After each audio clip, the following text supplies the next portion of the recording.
Yes, man, what's up? It's me, the Go Fly Guy DC, and I'm coming up next on the Baller Alert Show, brought to you by Revolt TV. You dig? Never have a drink, never smoked, never even done hookah. I was introducing Bunna and YK to Offset. They don't cost us nothing to bridge the gap. Atlanta is just so fast-paced moving, and it's egos here. It's the higher-ups with the egos and pride because they still want to be on air. They still want to be the Diddy and be in front of everything. Push up in a Rari with Ferrari, and you know BT. Ask your question, you like me? Mental health check, talk to me. Somebody got you effed up. Call and get it off your mind. Catch us in the A, turn us up while you in traffic slime. Welcome to the greatest show on earth. Yeah, this the Baller Alert. Yeah, this the Baller Alert. Yeah, this the Baller Alert. Welcome to the greatest show on earth. Yeah, this the Baller Alert. Yeah, this the Baller Alert. Yeah, this the Baller Alert. Broadcasting live from the Nagel Law Firm Studios. Welcome to the Ball Alert Show, brought to you by Revolt. I go by the name Ferrari Simmons. I go by the name, BT. Fly Guy DC in the building. Hey! Chill out, man. Say what's up, man? Goat man. Yeah, that's him. What's up, man? This is dope. We just wanted to have you on the show because, number one, we wanted to give you your flowers in a documentative type of way. And pick your brain on some things. I don't think Fly Guy DC has ever done a tell-all interview. Have you? Yeah. No, not really. No, I'm saying you haven't. Mm-mm. But we talking about it all. Usually you're doing the interviewing, and then when someone interview you, it's kind of like more so something that you have done in the community or an event that you have done, or no one's really gotten a chance to publicly talk to you. And I feel like very few people know you. That's true. Know the real you. The real you. What's the real me? I mean, a lot of people know you from. I was just getting to the chase. People think you're an asshole, bro. I am. But not to me because I know you for real. You're one of the nicest people I know. And but generous. that's just because of our relationship, though. Mm-hmm. So I think from how I see you and my wife and my kids, they see you, and Sean Brown and everybody else, they see you differently than how I feel like. I don't necessarily know if that's something that you put up just to protect yourself. I don't think it's to protect myself. Okay. I just think that people who don't stand on business get taken advantage of. 100%. So because I stand on business and principles and I can't be fooled easily, then people call me an asshole. So that's what I think it is, just because you can't get over on me. Like, I see everything, I hear everything, and I just stand on business, and what's right is right and what's wrong is wrong. So I think it's more along the lines of that, why people say I'm an asshole, just because they can't fool me or get over on me. And I also think you're really misunderstood. You know what I'm saying? You're one of the most generous, people that I know. You know what I'm saying? And I think you told me a long time ago, you was like, man, don't ever let people play with your career, play with what you're trying to do. And sometimes that does come off as being an asshole because you're arrogant because you're not going to let people fool you or take advantage of you or, okay, I'm just going to do this because they want me to do this. No, I'm going to create my own narrative and, what I want to do. Now, you call yourself the GOAT. Well, I didn't coin myself that. The city gave me that. Okay. Because let's get that clear. DJ Plug, DJ Mark B, those two kind of coined it and I ran with it. So I didn't necessarily just come out and be like, oh yeah, I'm the GOAT. But when the city started championing me that name, then I ran with it and no one had issues with it. But do you feel like that some people in your line of work was feeling a certain type of way, how he the GOAT and I've been doing this forever, or Of course. I mean, that's just like in any type of field. If somebody's coming up and feel a type of way about themselves, as you should, the older people, the others, the competition, they're all going to feel a type of way. But I mean, facts is facts, and you can't take away facts from anything. Experience, resume, facts is facts, and nothing beats facts. You can say whatever you want, but everything speaks for itself. I want to take it back because your name Fly Guy DC. You're originally from DC, but you went to high school in Georgia, South Side. So you're kind of from Atlanta too, though. Been here since I was 15 years old, 2007, 2008. Okay, so where did the fly guy, because when I met you, you were such a fly guy. It was such a fly guy. And I never forget, we went to watch you host at a mansion on Friday. That was the YN night back in the day. And Are you a YN? I am definitely not a YN. I'm unk, 100% unk, and I embrace it. I am happy to be unk. I embrace my role. I'm like big bro unk though. You can't be both. I'm cool enough to be big bro, but I'm not old enough to be big bro. I'm older than big bro. I'm unk. I'm unk age. He said I'm unk. I'm unk age for real, bro. I like to be on the barbecue grill on the Saturday. And it's not about me right now. Anyway, I never forget Sticks Malone, DJ Holiday, myself, we went and watched this guy at Mansion Lawn on Friday. I was just like, dog, this guy got too much energy, bro. Like, you just got energy. For no reason energy type. You know what I'm saying? So, where did that come from? Like, you know, in your beginning, did you host, like, things in high school? Because I know you play basketball. Mm-hmm. And if you guys don't follow him, I am Fly Guy DC. The boy layup package is crazy. Kyrie you know what I'm saying? layup package. Shots get there too because he been shooting.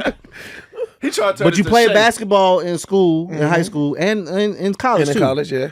And then like I never hosted in high school. I barely hosted in college until I got to Clark. Y'all had him up here, Jamari. Mm-hmm. Jamari had a party on Tuesday at Scores. Him, Meezy, which is 21 Savage manager, Trizzy, Thrax. Yeah, Thrax, Yep. Thrax. So they had a party at Scores off Wesley Chapel. And one of my teammates, Sean Stringfellow, was supposed to host. He got nervous and didn't want to do it for real. So I grabbed the mic. Plug gave me the mic. I grabbed the mic. DJ Plug. Wow. The first person to ever put a mic in my hand. I got the mic, and from there, it just was history. Just like that. Just like that. Now, when you were playing basketball, what happened? So out of high school, I played football, basketball, and baseball at Marlboro High School on the south side. And my senior year, the coach wanted to put me at running back. Now, I played football, but I played defense. I didn't play offense at all in high school because, yet again, it was the less risk of an injury with me basketball being my main sport. And it was a new coach, probably his second week. I had 2 interceptions at the spring football game.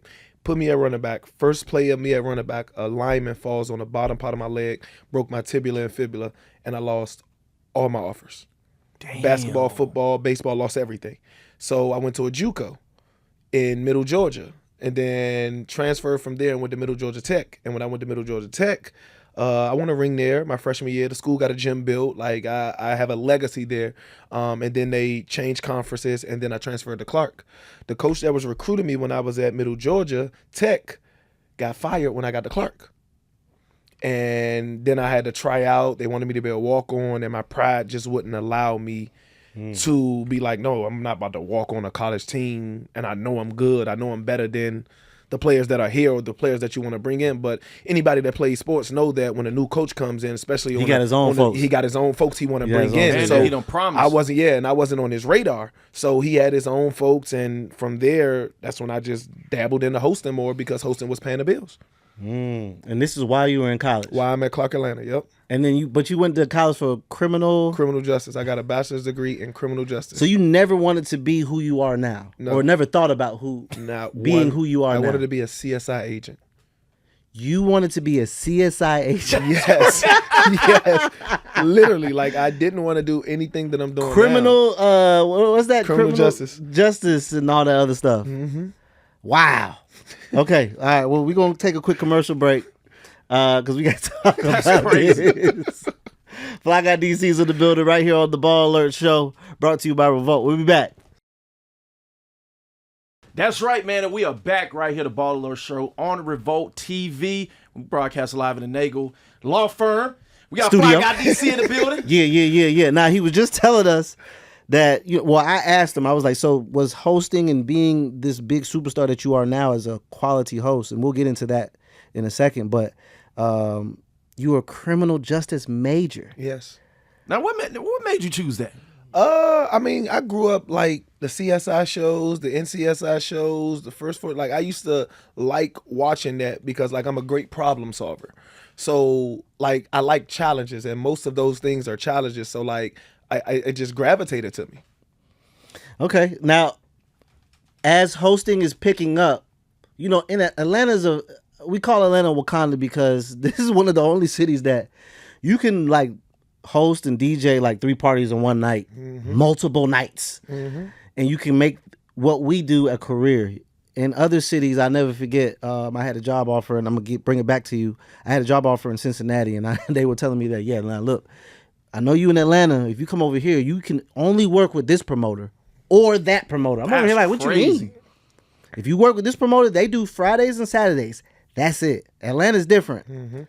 So, did you start getting booked multiple times, or what was the gradual for you? So I was getting booked multiple times, but when I started out, like I was college parties? Yeah, college parties. Okay. So when I started out, it was everything in the college. So I did the homecoming concerts, and I'm talking Fort Valley. I'm talking everybody in the southeastern region gravitated to me because I had Spellhouse, Morehouse Clark, and Spellman on You were hosting lock. all of those. I was hosting all of those events from Hump Wednesdays to the step shows, and everybody else started to gravitate to me. But I didn't take it serious until this promotion group called Rebel Visions. Tone and Benji booked me in Cincinnati.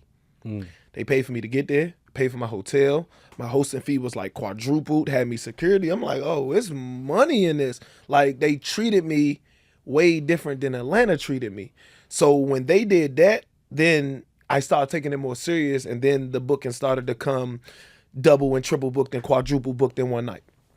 Wow. Now, yeah, that's crazy. I feel like you were one of the I'm not gonna say first because then people always feel how they feel, but like you're one of the few people that I've seen that actually was like, I'm gonna do 3 bookings tonight. And I used to be like, come here, what you mean you about to do 3 bookings tonight? He was like, I'm about to do this today, I'm about to do this day part, I'm about to do this, I'm about to host this. And I'm like, yo, that's crazy. Like, you rarely see people that's able to get booked 3 times in the same night and actually go do it. And I think good. Yeah, it's definitely good, and I just think I've learned to choose quality over quantity. So like when it came to that, as I was coming up, my hosting price would rise, and the time I'm at a spot decreased. So when I first started, I'm at clubs the whole night. I'm at clubs from 10 to 3. Then it went from I'm at clubs from 12 to 3. Then it went from I'm at clubs from 1 to 3. Now it's I'm at clubs for an hour 15 max. But everybody wants me at a prime time. But there's also people that just want me that I've never been to this spot or in this area, so they want me around. Yeah, just book me to be there. So I mean, when I learned that, and then I learned how to master and control a crowd, no matter how many people are there, and create that experience. That's what elevated it to where I can now be booked, quadruple booked, triple booked in one day, because people know they're going to get a bang for their buck, no matter how many people are in the venue. Yeah, because I stole that from you. Yeah, I know. Your schedule is crazy. I'm like, man. How long, DC, how long you booked? I'm be there for an hour.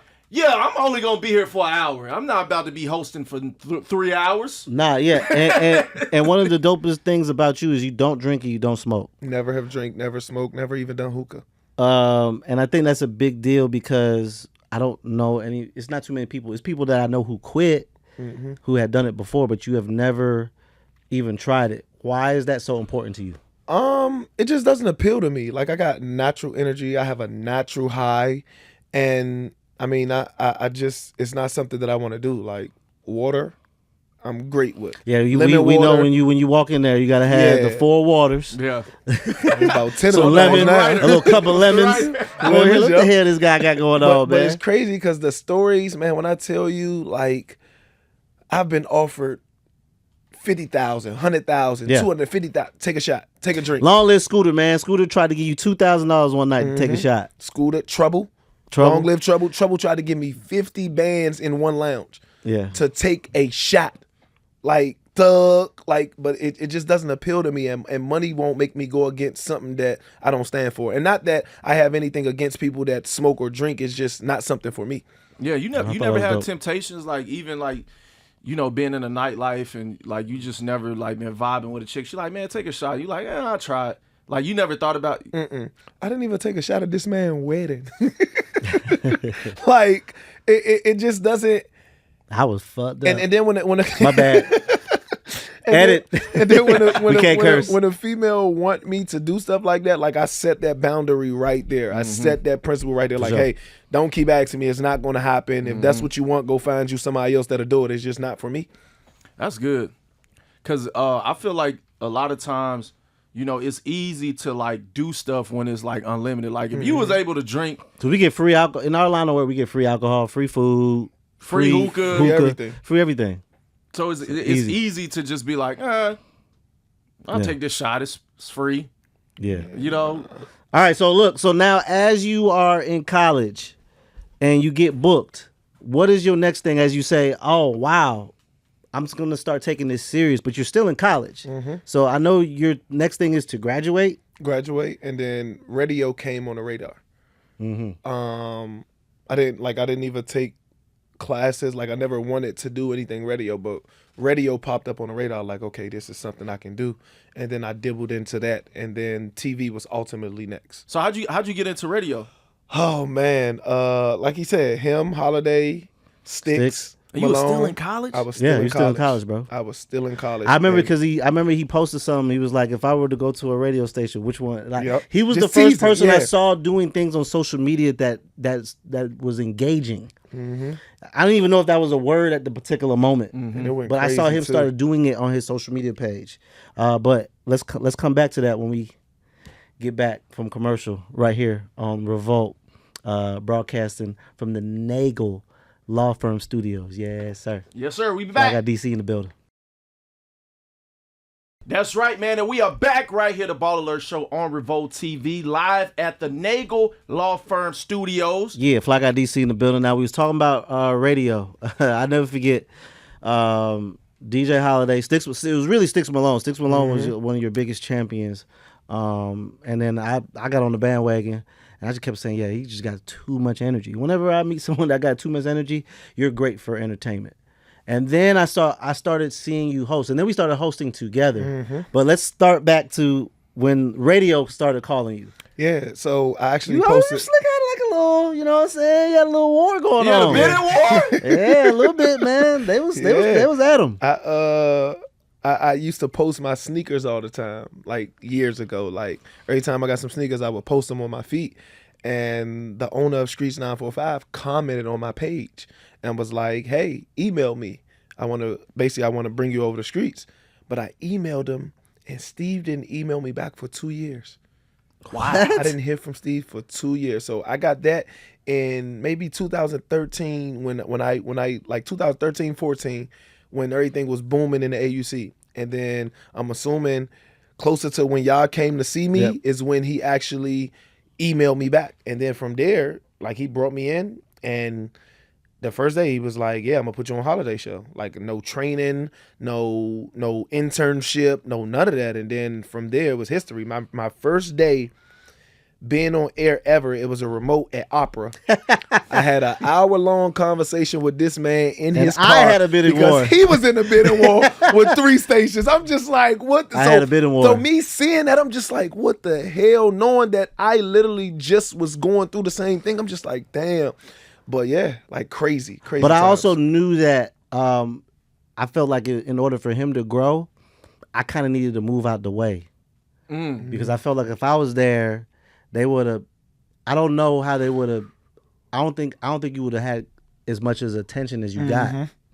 So I also knew I wanted to learn the radio stations too. So I chose, instead of Hot 107.9, I went to V103 with Greg Street because he told me he was going to teach me how radio works. And that was one of the most important times, learning from him and then being with Jeezy. It was three moments, 4, 5. But the first moment was in the clubs with Kenny Burns because I didn't know how it worked in Atlanta. The second moment was Greg Street. My third moment was when me and you had our run. My fourth moment was Jeezy. And then I'm in my fifth one with you, pause. But I just say that these are critical moments I'm talking about in my life. These are critical moments in my life. But it's a story because when that happened, I kept saying, yeah, I need to make this move over here because I see him coming. Yeah. I saw it, bro. Pause. Goddamn. Come on, bro. I see I'm his talking about elevation. in there. Is that a pause? Elevation? No, you said it better. Elevation. I know what you're trying to say. I see the growth in his career. There we There go. we go. You could have just said that from jump. Shit. And in order for me to grow in my career, I felt like I needed to go learn more. Because I felt like and then when I went to V, I was like, yeah, I'm glad he was over there. And because what happened was the stars aligned with Steve called me and was like, hey, man, I want to do a night show. I was like, what's going on? He was like, what's up with you and the Fly Guy DC guy? I was like, that's my guy. What's up? I think I want to put you guys together. Do you even know each other? I was like, yeah, I literally just talked to him last night. We got on the phone, and then I never forget, we leaked it Yep. Oh my God. wrongly. Yep. Like we posted We that didn't we leak had it the show. wrongly. We leaked it on purpose. Did What we? did y'all do? We posted the picture that we had the new night show. We signed on January 11th. We were supposed to start that Monday. We didn't start. We had a call the night before and was like, listen, bro, Hey man, you gotta let's just take put that it down. out. Put it out. Social media went crazy. Every And radio we got station went called and crazy. told us to We take got it called, down. please take it down. But then directly after that, we was on air the next day. Because somebody that was there didn't know that they were going to get clipped, and that's how it worked in radio. Yeah, but, and we unfortunately. wasn't trying to I do didn't it. know. Yeah, we didn't know, but we wasn't trying to do it. We didn't know somebody Y'all was didn't getting know clipped. internally what was Yeah, going what on. was Y'all going just know on. what We y'all just was talking excited. about. We was Yeah. put this Yeah. out to the city. Yeah. for sure. Yo, that's crazy that like that's really how radio works, and a lot of people don't understand, because I remember when I was getting into radio, it was somebody training me, and he was like, man, I feel like I'm training my replacement. I was like, man, I don't think like that. And literally, That's what happened. this dude got fired like 2 months And then you got hired. after my training was complete. It was like, got okay, hired, yeah. my training's complete. They fired him, and I started on the weekends, the same slot that Think that about guy was radio. on. I was like, that is crazy. Think about this: radio only has like 8 employees on air. The morning show probably has 3 people tops and a producer. That's 4 Yeah, people. but it's Your still- midday person is 1. But it's still got to be like No. some level of like No. respect. Cutthroat. It's But cutthroat. that's why I don't understand. That side can be cutthroat, but we can't be cutthroat knowing our worth and standing on business. Like Yeah. it's like a 100%. double standard. Like so, it's like y'all can do that and move like that and move exactly how y'all want. Don't give nobody a warning or anything. But when we do the same thing, or when we want things a certain way, or want our way and know our worth, we're an asshole. We're difficult to work Yeah. with, or we're insubordinate. Like that, it don't make sense. Yeah, the whole loyalty thing doesn't work with me when it comes with dealing with like these companies that like what we talking about.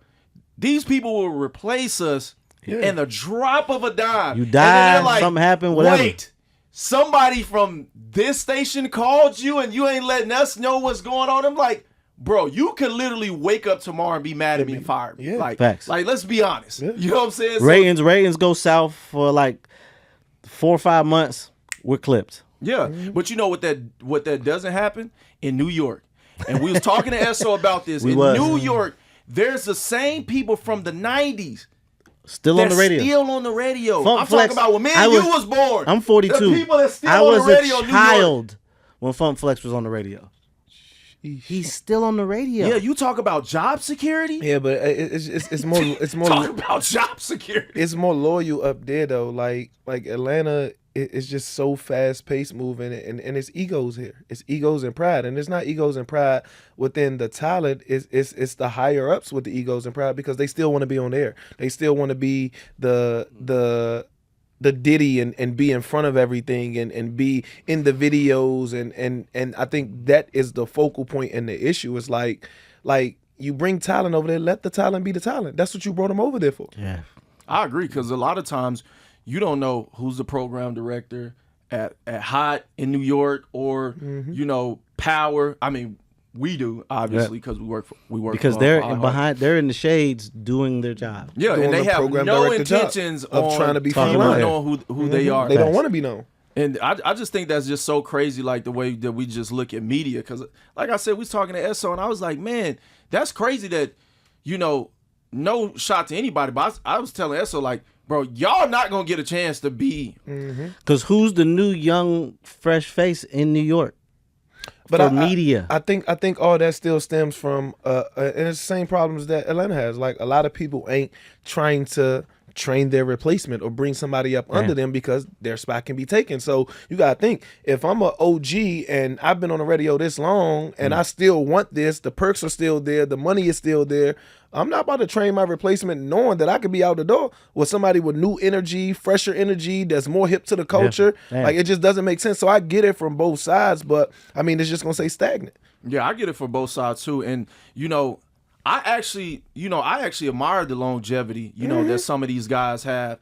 So I don't want to think that like anybody thinks that I'm trying to say like, oh yeah, you're old, you gotta get. No, it's like if somebody's gonna compete with you, then let it be somebody that can compete with you that could potentially knock you off of what you got going on. But some people just be working. Like, shout out to DJ Envy. Like, Envy be working. Yeah, like, one time for Envy. He had a car show, for sure. like, and Envy gives us a lot of advice. And even here, like Greg be working. Greg be Ryan, working, bro. Frank, so it's like, but that's inspiration. Like, it make a person like me be like, dang, like, okay, I got to work this time. So I got to do this. If I'm trying to be where you at, like, I got to continue to go on this path instead of hating. I mean, it ain't no need for hate. For what? It's too much money out here. Yeah. Speaking of that, let's get some money and go to commercial. And we'll be right back on Baller Alert right here on Revolt TV. That's right, man, and we are back right here, the Ball Alert Show on Revolt TV, broadcasting live at the Nagel Law Firm Studios. Fly Guy DC in the building. What's up, man? It is now time for like Fly Guy DC looks in that camera and points out his crush. You got somebody you crushing on, or you got a message to give that special somebody that's looking and listening and watching this live right now. What would you? If you watching this live right now, I just want you to understand. I'm single, baby. Talk in the mic. You can't leave the mic. I'm single, baby. And my DMs are wide open, okay? Now, listen, a little bit closer. They look like Section 8 right now, but guess what? If you the one, I'm going to find you. So go ahead, shoot your shot. Don't be scared. Fly Guy DC approved. Now, you've been my brother for a long time, man, and you really get on my nerves with this. Don't slide in my DM, though, for real. Because I just want, I want you to find that special somebody, bro. Man, I'm gonna be completely honest. I don't want you to be an old dad, bro. Nah, I just think, I just personally think I scare a lot of women away because I have boundaries and I have standards. Wow, that takes a lot of accountability to say that. And therapy has helped me understand that.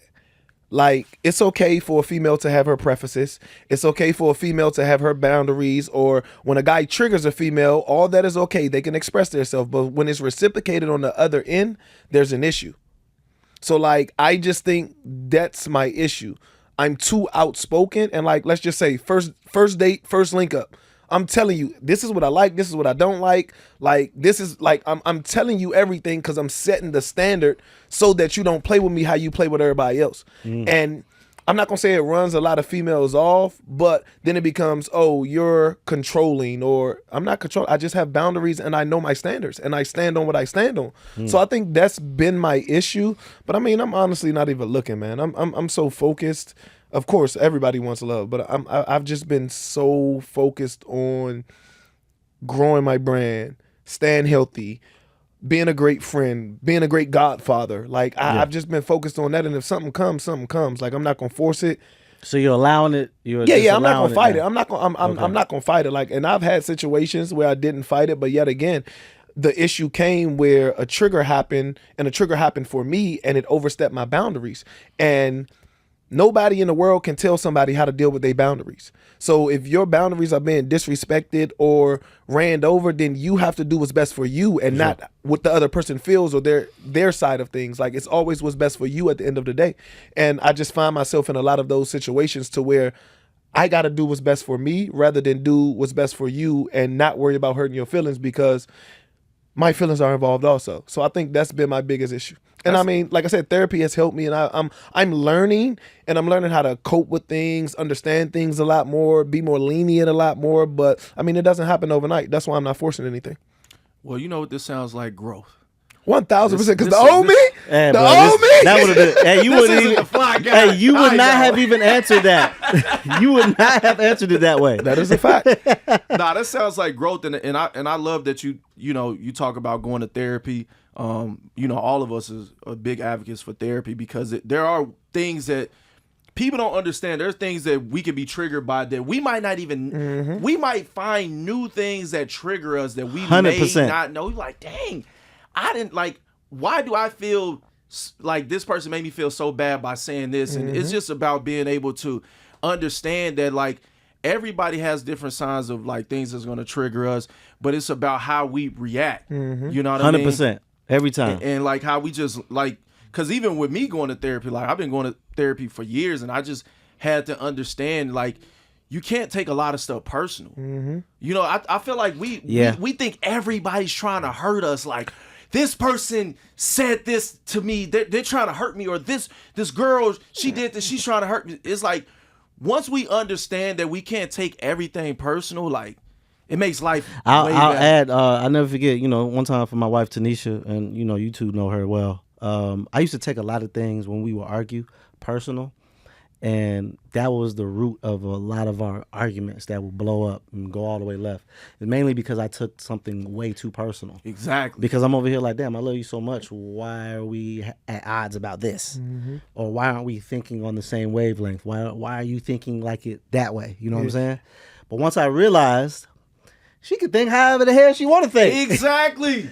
It just clicked one day when I was in therapy, and she was like, but she's not you. And I was like, yeah. She was like, you want her to think like you? That's not. And yeah, that's why are you pushing yourself on something? I was like, that's something that I gotta grow to learn. hey, I know this sounds crazy, but I'm watching this Nelly and Ashanti show. A lot of people watch that show. Listen, guys, the way that Nelly is patient with her, I took some stuff from that, because one trigger for me is thinking about what we're going to eat for the food. Tanisha is the worst. She never knows what she wants to eat, and I automatically get mad because I'm over here like, it's so many options. Pick one. We guys, I can eat a sandwich, and I'm cool. I get a Publix sub. We got so many options. But after watching how gentle and patient Nelly was with Ashanti, I said, I'm going to try that. I tried it over the weekend, and it worked. Now, it worked for me. I'm not telling nobody to do it because you saw it, but I'm just saying, like, I'm over here like, okay, let me be a lot more patient with my wife because she's truly my wife. I know she really cares about me. I know she truly loves me, so I know that I can let my guard down with her. So if she don't know what the hell she want, fine. One time for Chat GPT, though, because I use Chat GPT, give me some options, hit her ass with 30 options.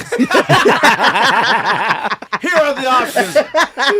What do you want? What do you want to eat? Hey, I sent you a whole bunch, you know what I'm saying? So yeah. But nah, man, that's admirable of you, brother. I definitely see the growth, but it's also, I feel with age too. Yeah. And I You know mean, what I'm I'm saying? just learning how to take, and that's in every space, in my friendship space, relationship space, work space. Like I'm learning how to take accountability. For sure. And that's something that I never used to It's very be able difficult to do. too, bro. Like for all of us, I think any human, bro, just being accountable is very difficult. I hate how we try to sometimes. make it like a sexist thing. Like women don't want to hold themselves accountable when it's really like every human being. I don't like when I mess up and like Rory would hit me and be like, oh yeah, we got this going on this day, and I'm like, oh, but I got this going on, but he be like, but bro, you've been knowing about this forever. Time out. BT, BT is now full time. This is first full time. Congratulations, my bro. this a bit, Congratulations, DC, my there's bro. a lot of changes. He's not used to having a really, really busy week. Yeah. You know what I'm saying? He'll have a couple busy different, days, bro. but now we full time. All week be turned sometimes. You know what I'm saying? So that'd be more so that, but I'm also patient with him because I know it'd be a lot. Yo, when I tell you my schedule now is like, I'm used to living like an artist. Like, like when you work for yourself, you can be like, I don't feel like doing anything today. Whatever. Like you turn your phone off, take a nap, wake up, watch some movies, and then you be like, what do I want to do tomorrow? But also, I think what you being around us too, it was a little different. We worked at night. Yeah, Yeah, it was way So easier. I didn't have to be at work till 6 o'clock. Facts. You know what I'm saying? Facts. Even now for you, like if you.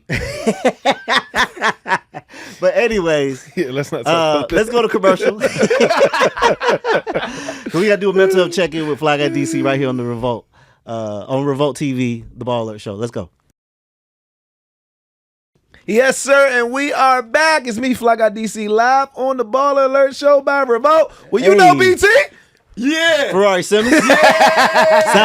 Sounding good, brother. Chill, man. And you are in the Revolt universe. Yeah, Revolt is family. Like, they are family, Yeah. 1,000%.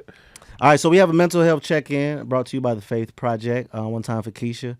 What does Fly Guy DC do to keep his mental health strong? I do a lot.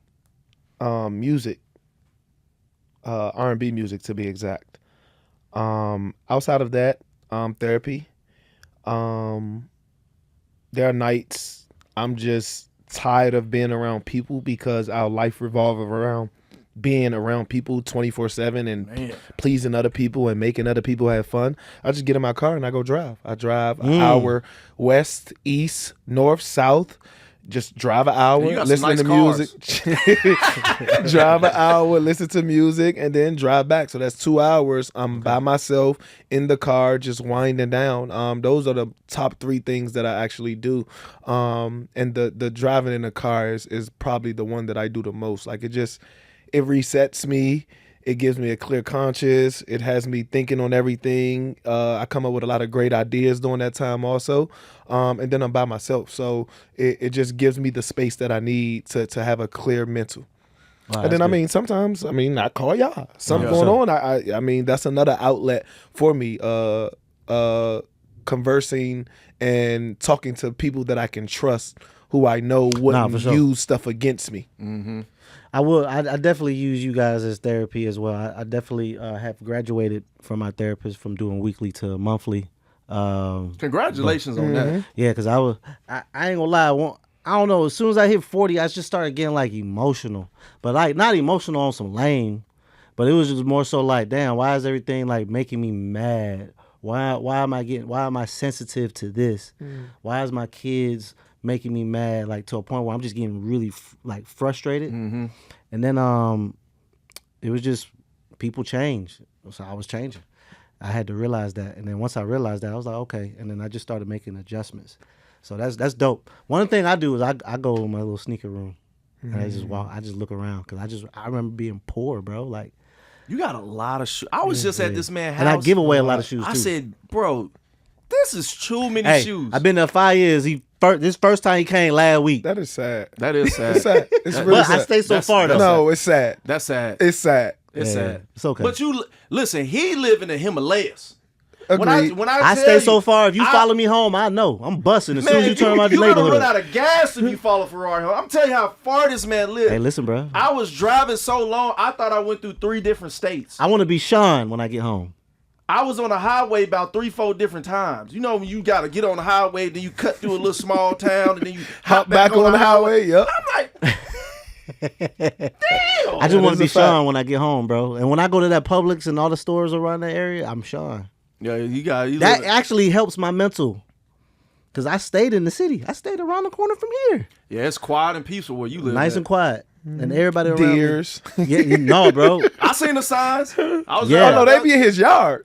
They be in the yard. They be in his Oh, I was yard. saying, I was like, on the deer- phone with him one time and I hit one. Yeah, he hit one. Yes. Yes, bro. Hit a deer on the hit a phone with deer? me. Yes, Yes. bro. I was on the phone. I was like, bruh, I got out, looked at my car. I was like, dog, Yep. what Did the you check hell? to see if the deer was okay? Now- No, but- he didn't. No, Don't. but now I understand why it says get stuck like a deer in headlights, because all you see is their eyes really big Maybe and they're like this. stuck. Because I hit his ass. You know R.I.P. it's- You know it's deer signs like Did you hear him? R.I.P. to him or her. I think it was a her though, Oh because my the hymns God. have That's the not horns. funny. oh my god. All right, DC, give us some shout outs, my brother. Listen, man, I want to give a shout out just to everybody, man, and salute to y'all. Y'all are doing amazing things. The culture needed this. The city needed this. The media world needed this. There's a hub for Atlanta now. Atlanta is now a media hub. Yeah. It's a I was hub just for talking Atlanta now. to Zach Boog. He's in Chicago, and Tone Capone. They're in Chicago, and they're doing content.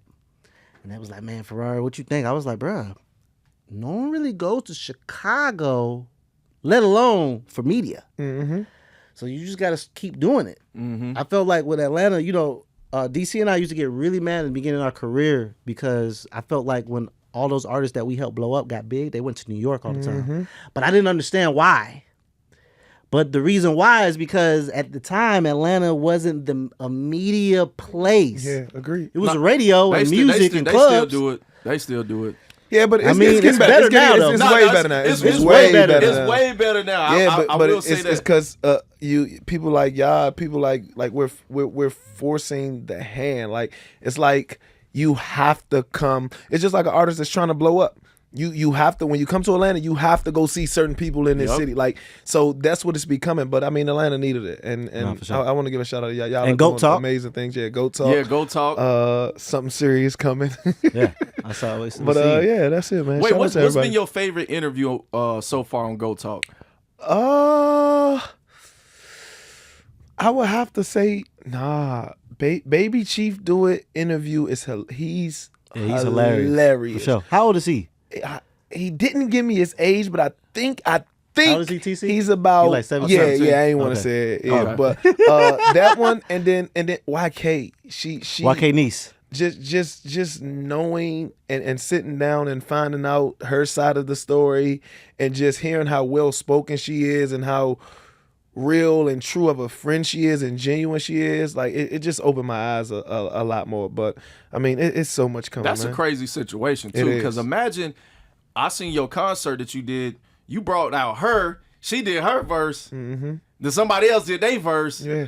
Yeah, because And it's the same song. because Pluto was on the ticket Crazy. and just did her verse, and then DC had You her had an backstage. incredible set too, by the way. Thank like you, sir. your set was a concert of its I own. do want to give a shout out to them. I want to give a shout out to Saint Lamar, Sturdy Youngin, Flipper T, Bunna Flipper B, T, fire. Bunna B, YK my Nisi, and Bankroll Now. Bankroll Now. Yeah, I want to give a shout out Hey, to all them Flip- because Bunna B, and my Big favorite. YBA. Okay. That set Yep. was crazy. So I want to give a huge shout out to all them. I would like to say I'm the first ever host with a special set at a concert like that. Yeah. Fire. We're gonna have to steal that. Go ahead, man. Look, y'all family, man. And you know, we Y'all family. So family. this, And then I seen a clip that was going viral when you were I don't know who you was introducing to Offset, but it was like you was Oh, I was introducing Bunna and YK to Offset. yeah. They See, wanted that's to meet crazy, Yeah, bruh. but It's that's important. the biggest That was difference. what It's I'm important for us. Yeah, like we have to bridge the gap, and it don't cost us nothing. It don't take away nothing from us to bridge the gap from generations to generations or artist to artist or from personality to personality. But I think a lot of people get it misconstrued and think that it's somebody stepping on your toes or somebody trying to take you out the game when it's too much money for all that. Like I man, when I tell you I introduced Bunna to Flipper, like none of them have never met each other. Like a lot of artists don't meet each other. Yeah. So whenever I get the opportunity, like we did it with Russ and Lil Baby, they never met each other a day in their life, but we made the introduction. crazy. So it's like it happens, but we got to be the ones to bridge that gap. I mean, especially when we can and we have the power to. and just in case you see a Boss Man D-Lo and Jeezy song. On that note, we're gone. Deuces. See you next week.